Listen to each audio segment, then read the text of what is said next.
Yeah, go ahead. Okay, so then this next question is about kind of what you said about how parents expect their kids not to make mistakes. So if I went through something, if I got like tattoos as a teenager, me If you being me, move over a little closer. me Yeah. being me, and then so when I have kids, I don't want them to get tattoos. So how can I translate? Because some people are like, well, you did it, so I can do it. Mm-hmm. So how can you translate that into saying, okay, I did something that I shouldn't have done, but kids always be like, well, what's the big deal? You Yeah, know what I mean? yeah, Like yeah. you don't want to sound like a hypocrite, I guess, but because you did it. Yeah. Well, see, it's not that. And sometimes I've seen parents go through that guilt trip like, well, I can't tell somebody not to do something when I did it. That's not true. Sometimes we did things because we didn't know anything different. And then sometimes we just did stupid things.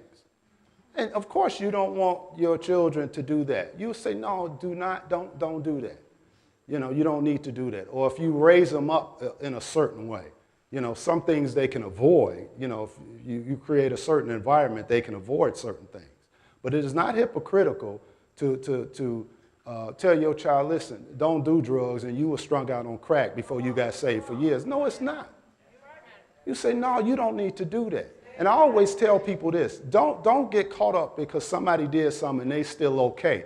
You may not make it. See, sometimes people do that. I've heard people say this and mean well, like, I've heard preachers even say that. Well, I did so and look how I turned out. You can't be too hard on the kids, but you know what? They may not make it. So that's kind of stupid.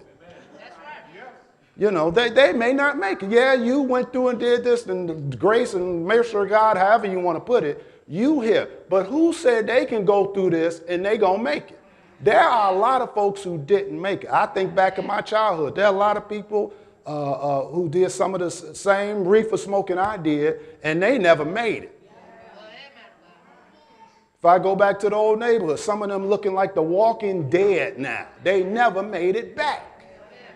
So that's silly for anybody to ever say, well, I got this tattoo, and you tell them, no, you don't do that. If I'd have known better, I wouldn't have got this tattoo. Or if I'd have known better, I wouldn't have had kids out of wedlock. If I'd have known better, I wouldn't have started smoking cigarettes. If I'd have known better, I wouldn't have started looking at pornography. If I'd have known better, I would. See, so it's easy to say that, to correct and say not to do that. All right?